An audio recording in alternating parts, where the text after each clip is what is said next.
পিছতে দ্বিতীয় পৰ্যায়ৰ নিৰ্বাচন প্ৰচাৰৰ সামৰণি পৰিব। দৰং ওদালগুৰি দ্বিতীয় পৰ্যায়ত নিৰ্বাচন আছে। নগাঁৱত হ'ব, ডিফুত হ'ব, কৰিমগঞ্জত হ'ব, শিলচৰত হ'ব। আজি শেষ দিনটো প্ৰচাৰ চলাই মোৰ এনেকুৱা এটা ধাৰণা হৈছে যে প্ৰথম পৰ্যায়ৰ দৰে দ্বিতীয় পৰ্যায়তো আমি 5খন আসনৰ 5খন আসনতে বিজয়ী হ'ম। এনেই নগাঁও আৰু কৰিমগঞ্জত প্ৰতিদ্বন্দ্বিতা হোৱাৰ কথা আছিলে, কিন্তু ৰাতিপুৱাৰ পৰা মিটিং কৰোঁতে এনেকুৱা মোৰ ধাৰণা হৈছে যে তাতো এতিয়া প্ৰতিদ্বন্দ্বিতা নাই, আমি সুন্দৰভাৱে জিকিম। ধুবুৰীটো এতিয়ালৈকে থাৰ্ড ফেজত, 26ৰ পিছতহে আমি ধুবুৰীত যাম। মইতো 11খন পালে সন্তুষ্ট, কিন্তু ৰাইজে 13খন দিয়াৰ মতলবত আছে। এইবিলাকতো আপোনালোকেও জানে যে এজন কেণ্ডিডেট হ'লে আত্মবিশ্বাসী হোৱাটো ভাল, কিন্তু গুৱাহাটীত আমি ভাৰতৰ প্ৰথম 10-15টা চিটত যিমান লিড হয়, গুৱাহাটীত আমি সিমান অভিলেখ ভোটত জিকিম।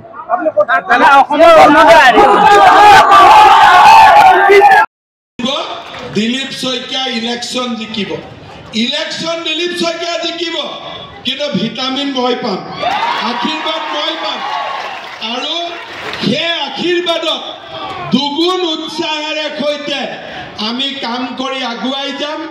মই ইয়াত কি হৈছে কি হোৱা নাই সেই বিষয়ে মই বহুত দীঘলীয়াকৈ ক'ব খোজা নাই, কাৰণ আমি সকলোৱে জানো ইলেকশ্যনৰ পিছত এই তিনিটা দিলীপ শইকীয়া ইলেকশ্যন জিকিব, ইলেকশ্যন দিলীপ শইকীয়া জিকিব, কিন্তু ভিটামিন মই পাম, আশীৰ্বাদ মই পাম, আৰু সেই আশীৰ্বাদত দুগুণ উৎসাহেৰে সৈতে আমি কাম কৰি আগুৱাই যাম। মই ইয়াত কি হৈছে কি হোৱা নাই সেই বিষয়ে মই বহুত দীঘলীয়াকৈ ক'ব খোজা নাই, কাৰণ আমি সকলোৱে জানো ইলেকশ্যনৰ পিছত এই তিনিটা পুনৰ গঠন হ'ল। 2-এজন মানুহে মনত বেয়া পাই থাকে যে এতিয়া আমাৰ কি হ'ব, জালুকবাৰীত হিমন্ত বিশ্ব শৰ্মা থাকিবনে নাই। এই কথাবোৰ আপোনালোকে নাভাবিব, কাৰণ মোৰ আপোনালোকৰ লগত সম্পৰ্ক MLAৰ সম্পৰ্ক নহয়, এইটো আজীৱন সম্পৰ্ক। গতিকে ইয়াতে কোন MLA আছে কোন MLA নাই সেইবোৰ পিছৰ কথা। যেতিয়ালৈকে মই জীয়াই আছো তেতিয়ালৈকে মই ইয়াত MLA হৈয়ে আছো। সেইকাৰণে আপোনালোকে এইবিলাক কথা চিন্তা নকৰিব। ইলেকশ্যন আহিব, কোনোবাই ক'ৰবাত ভোট যাব আহিব, কিন্তু MLA ময়ে পাৰ্মানেণ্ট ইয়াত আছো, ঠিক আছে। সেইকাৰণে আপোনালোকে উৎসাহেৰে পুনৰ গঠন হ'ল। 2-এজন মানুহে মনত বেয়া পাই থাকে যে এতিয়া আমাৰ কি হ'ব, জালুকবাৰীত হিমন্ত বিশ্ব শৰ্মা থাকিবনে নাই। এই কথাবোৰ আপোনালোকে নাভাবিব, কাৰণ মোৰ আপোনালোকৰ লগত সম্পৰ্ক MLAৰ সম্পৰ্ক নহয়, এইটো আজীৱন সম্পৰ্ক। গতিকে ইয়াতে কোন MLA আছে কোন MLA নাই সেইবোৰ পিছৰ কথা। যেতিয়ালৈকে মই জীয়াই আছো তেতিয়ালৈকে মই ইয়াত MLA হৈয়ে আছো। সেইকাৰণে আপোনালোকে এইবিলাক কথা চিন্তা নকৰিব। ইলেকশ্যন আহিব, কোনোবাই ক'ৰবাত ভোট যাব আহিব, কিন্তু MLA ময়ে পাৰ্মানেণ্ট ইয়াত আছো, ঠিক আছে। সেইকাৰণে আপোনালোকে উৎসাহেৰে 8 টকা কম দামত দিওঁ। আমি আমাৰ কৰ্মচাৰীক আমি 50% দিয়ে দিওঁ। পশ্চিম বেংগলত 1% দিয়ে নিদিয়ে, কেৰালাত মাত্ৰ 10% দিয়ে দিয়ে। আৰু এনেকে 3 বছৰৰ ভিতৰত 1 লাখ চৰকাৰী চাকৰি দিয়া ভাৰতৰ কোনো ৰাজ্যই আজিলৈকে পাৰা নাই। অসমে গ্ৰিনিজ ৱৰ্ল্ড ৰেকৰ্ড কৰা বুলি ক'লেও আচৰিত হ'বলগীয়া একো নাই। বিহুততো আমি গ্ৰিনিজ ৱৰ্ল্ড ৰেকৰ্ড কৰিছোৱেই। ল'ৰা ছোৱালীক চাকৰি দিয়া আৰু 1 টকাও পইচা নোখোৱাকৈ চাকৰি দিয়াৰ ক্ষেত্ৰতো আজি আমি বিশ্ব অভিলেখ স্থাপন কৰিছো। মই এই কথাখিনি আপোনালোকৰ আগত কিয় কৈছো, আপোনালোকে জানেই সব কথা, কিন্তু আপোনালোকৰ আগত এই কাৰণে কৈছো যে আপোনালোকে ভোট দিয়া মুখ্যমন্ত্ৰী এজনে আজি অসমৰ পৰিৱৰ্তন কৰিবলৈ সক্ষম হৈছে। আৰু ইয়াত মোৰ যিমান ক্ৰেডিট আছে সিমান ক্ৰেডিট আপোনালোকৰ সকলোৰে আছে আৰু সেই কাৰণে আজি মই এই কথাকে এষাৰ আপোনালোকৰ আগত উল্লেখ কৰিছো শ্ৰদ্ধা ৰাইজ 8 টকা কম দামত দিও আমি আমাৰ কৰ্মচাৰীক আমি 50% দিয়ে দিও পশ্চিম বেংগলত 1% দিয়ে নিদিয়ে কেৰালাত মাত্ৰ 10% দিয়ে দিয়ে আৰু এনেকে 3 বছৰৰ ভিতৰত 1 লাখ চৰকাৰী চাকৰি দিয়া ভাৰতৰ কোনো ৰাজ্যই আজিলৈকে পাৰা নাই অসমে গ্ৰিনিজ ৱৰ্ল্ড ৰেকৰ্ড কৰা বুলি ক'লেও আচৰিত হ'বলগীয়া একো নাই বিহুতটো আমি গ্ৰিনিজ ৱৰ্ল্ড ৰেকৰ্ড কৰিছোৱে লৰা ছোৱালীক চাকৰি দিয়া আৰু 1 টকাও পইচা নোখোৱাকৈ চাকৰি দিয়াৰ ক্ষেত্ৰতো আজি আমি বিশ্ব অভিলেখ স্থাপন কৰিছো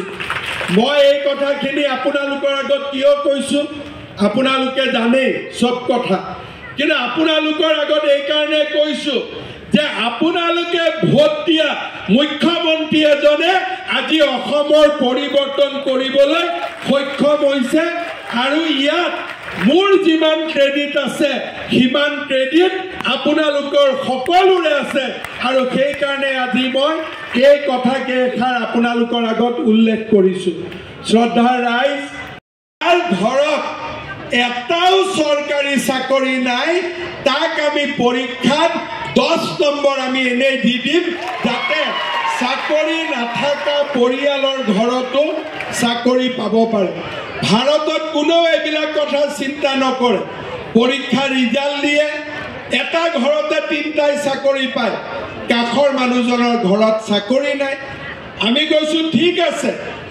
কিন্তু যাৰ ঘৰত চাকৰি নাই তাক আমি 10 নম্বৰ এক্সট্ৰা দি দিম যাতে চাকৰি নোপোৱা মানুহৰ ঘৰতো চাকৰি পোৱাৰ ব্যৱস্থা হ'ব পাৰে নতুন নতুন কথা আমি চিন্তা কৰিছো যাৰ ঘৰত এটাও চৰকাৰী চাকৰি নাই তাক আমি পৰীক্ষাত 10 নম্বৰ আমি এনে দি দিম যাতে চাকৰি নাথাকা পৰিয়ালৰ ঘৰতো চাকৰি পাব পাৰে ভাৰতত কোনো এইবিলাক কথা চিন্তা নকৰে পৰীক্ষা ৰিজাল্ট দিয়ে এটা ঘৰতে 3টাই চাকৰি পায় কাখৰ মানুহজনৰ ঘৰত চাকৰি নাই আমি কৈছো ঠিক আছে কিন্তু যাৰ ঘৰত চাকৰি নাই তাক আমি 10 নম্বৰ এক্সট্ৰা দি দিম যাতে চাকৰি নোপোৱা মানুহৰ ঘৰতো চাকৰি পোৱাৰ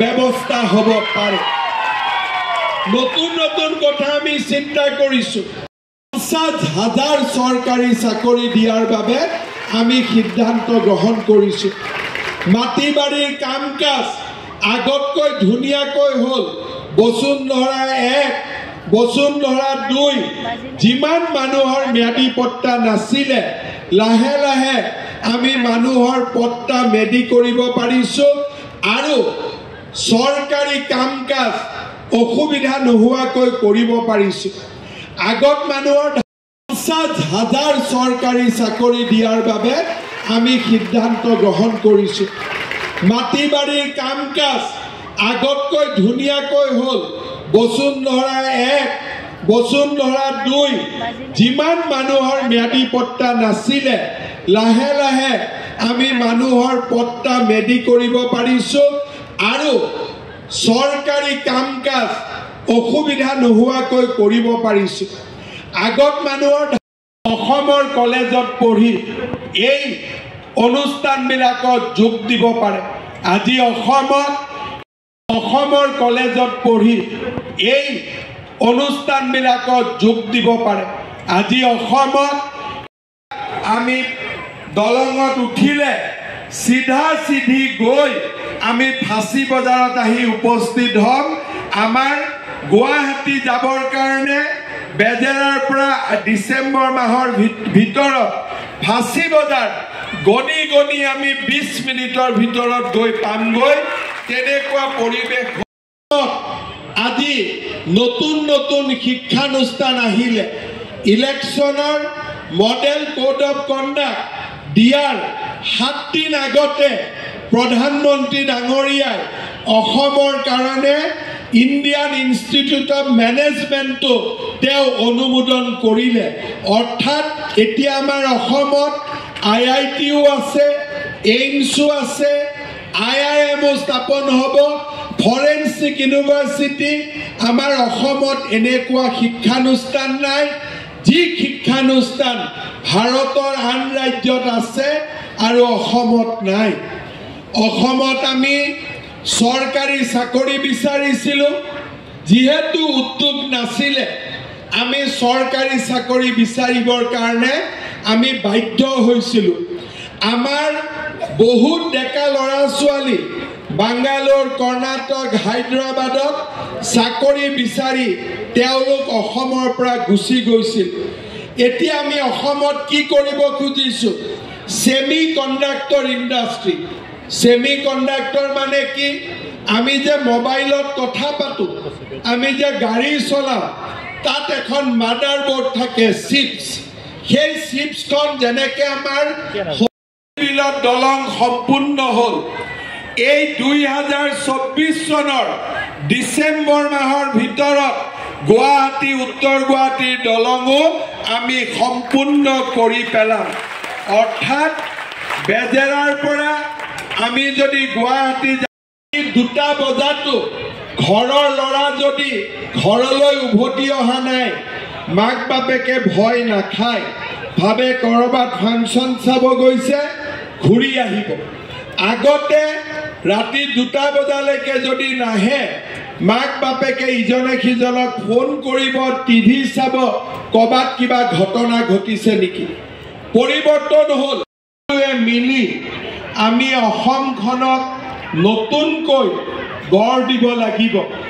আপোনালোকে জানে যে আজি আমাৰ অসমখন এটা নতুন আৰু ভাবিব নোৱাৰা পৰিৱৰ্তনৰ ফালে আৰু লাচিতগড় পঞ্চায়তৰ ৰাইজে দ্বিতীয় পৰ্যায় অহা 26 তাৰিখৰ ইলেকশ্যনত আমি ভোট দিব।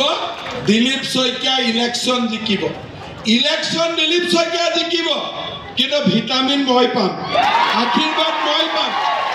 আৰু সেই আশীৰ্বাদত দুগুণ উৎসাহেৰে সৈতে আমি কাম কৰি আগুৱাই যাম।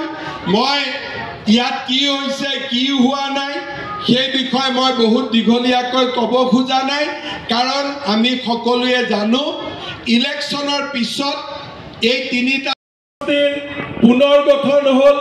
2-এজন মানুহে মনত বেয়া পাই থাকে যে এতিয়া আমাৰ কি হ'ব, জালুকবাৰীত হিমন্ত বিশ্ব শৰ্মা থাকিবনে নাই। এই কথাবোৰ আপোনালোকে নাভাবিব, কাৰণ মোৰ আপোনালোকৰ লগত সম্পৰ্ক MLAৰ সম্পৰ্ক নহয়, এইটো আজীৱন সম্পৰ্ক। গতিকে ইয়াতে কোন MLA আছে, কোন MLA নাই, সেইবোৰ পিছৰ কথা। যেতিয়ালৈকে মই জীয়াই আছো তেতিয়ালৈকে মই ইয়াত MLA হৈয়ে আছো। সেইকাৰণে আপোনালোকে এইবিলাক কথা চিন্তা নকৰিব। ইলেকশ্যন আহিব, কোনোবাই ক'ৰবাত ভোট যাব আহিব, কিন্তু MLA ময়ে পাৰ্মানেণ্ট ইয়াত আছো, ঠিক আছে। সেইকাৰণে আপোনালোকে উৎসাহেৰে 8 টকা কম দামত দিওঁ। আমি আমাৰ কৰ্মচাৰীক আমি 50% দিয়ে দিওঁ। পশ্চিম বেংগলত 1%ও দিয়ে নিদিয়ে, কেৰালাত মাত্ৰ 10% দিয়ে দিয়ে। আৰু এনেকে 3 বছৰৰ ভিতৰত 1 লাখ চৰকাৰী চাকৰি দিয়া ভাৰতৰ কোনো ৰাজ্যই আজিলৈকে পাৰা নাই। অসমে গ্ৰীনিজ ৱৰ্ল্ড ৰেকৰ্ড কৰা বুলি ক'লেও আচৰিত হ'বলগীয়া একো নাই। বিহুতটো আমি গ্ৰীনিজ ৱৰ্ল্ড ৰেকৰ্ড কৰিছোৱেই। ল'ৰা ছোৱালীক চাকৰি দিয়া আৰু 1 টকাও পইচা নোখোৱাকৈ চাকৰি দিয়াৰ ক্ষেত্ৰতো আজি আমি বিশ্ব অভিলেখ স্থাপন কৰিছোঁ। মই এই কথাখিনি আপোনালোকৰ আগত কিয় কৈছোঁ, আপোনালোকে জানেই চব কথা, কিন্তু আপোনালোকৰ আগত এইকাৰণে কৈছোঁ যে আপোনালোকে ভোট দিয়া মুখ্যমন্ত্ৰী এজনে আজি অসমৰ পৰিৱৰ্তন কৰিবলৈ সক্ষম হৈছে। আৰু ইয়াত মোৰ যিমান ক্ৰেডিট আছে সিমান ক্ৰেডিট আপোনালোকৰ সকলোৰে আছে আৰু সেইকাৰণে আজি মই এই কথাকে এষাৰ আপোনালোকৰ আগত উল্লেখ কৰিছোঁ। শ্ৰদ্ধাৰ ৰাইজ, যাৰ ঘৰত এটাও চৰকাৰী চাকৰি নাই তাক আমি পৰীক্ষাত 10 নম্বৰ আমি এনেই দি দিম, যাতে চাকৰি নাথাকা পৰিয়ালৰ ঘৰতো চাকৰি পাব পাৰে।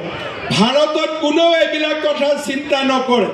পৰীক্ষা ৰিজাল্ট দিয়ে, এটা ঘৰতে 3টাই চাকৰি পায়, কাষৰ মানুহজনৰ ঘৰত চাকৰি নাই। আমি কৈছোঁ ঠিক আছে, কিন্তু যাৰ ঘৰত চাকৰি নাই তাক আমি 10 নম্বৰ এক্সট্ৰা দি দিম, যাতে চাকৰি নোপোৱা মানুহৰ ঘৰতো চাকৰি পোৱাৰ ব্যৱস্থা হ'ব পাৰে। নতুন নতুন কথা আমি চিন্তা কৰিছোঁ। 50,000 চৰকাৰী চাকৰি দিয়াৰ বাবে আমি সিদ্ধান্ত গ্ৰহণ কৰিছোঁ। মাটি বাৰীৰ কাম কাজ আগতকৈ ধুনীয়াকৈ হ'ল। বসুন্ধৰা 1, বসুন্ধৰা 2, যিমান মানুহৰ ম্যাদী পট্টা নাছিলে লাহে লাহে আমি মানুহৰ পট্টা মেদি কৰিব পাৰিছোঁ আৰু চৰকাৰী কাম কাজ অসুবিধা নোহোৱাকৈ কৰিব পাৰিছোঁ। আগত মানুহৰ আজি নতুন নতুন শিক্ষানুষ্ঠান আহিলে, ইলেকশ্যনৰ মডেল কোড অফ কণ্ডাক্ট দিয়াৰ 7 দিন আগতে প্ৰধানমন্ত্ৰী ডাঙৰীয়াই অসমৰ কাৰণে ইণ্ডিয়ান ইনষ্টিটিউট অফ মেনেজমেণ্টটো তেওঁ অনুমোদন কৰিলে। অৰ্থাৎ এতিয়া আমাৰ অসমত IITও আছে, এইমছো আছে, IIMও স্থাপন হ'ব, ফৰেনচিক ইউনিভাৰ্চিটি। আমাৰ অসমত এনেকুৱা শিক্ষানুষ্ঠান নাই, যি শিক্ষানুষ্ঠান ভাৰতৰ আন ৰাজ্যত আছে আৰু অসমত নাই। অসমত আমি চৰকাৰী চাকৰি বিচাৰিছিলোঁ, যিহেতু উদ্যোগ নাছিলে আমি চৰকাৰী চাকৰি বিচাৰিবৰ কাৰণে আমি বাধ্য হৈছিলোঁ। আমাৰ বহুত ডেকা ল'ৰা ছোৱালী বাংগালোৰ, কৰ্ণাটক, হায়দৰাবাদত চাকৰি বিচাৰি তেওঁলোক অসমৰ পৰা গুচি গৈছিল। এতিয়া আমি অসমত কি কৰিব খুজিছোঁ? Semi conductor industry. Semi conductor মানে কি? আমি যে মোবাইলত কথা পাতোঁ, আমি যে গাড়ী চলাওঁ, তাত এখন মাদাৰ বোৰ্ড থাকে, চিপছ। সেই চিপছখন যেনেকৈ আমাৰ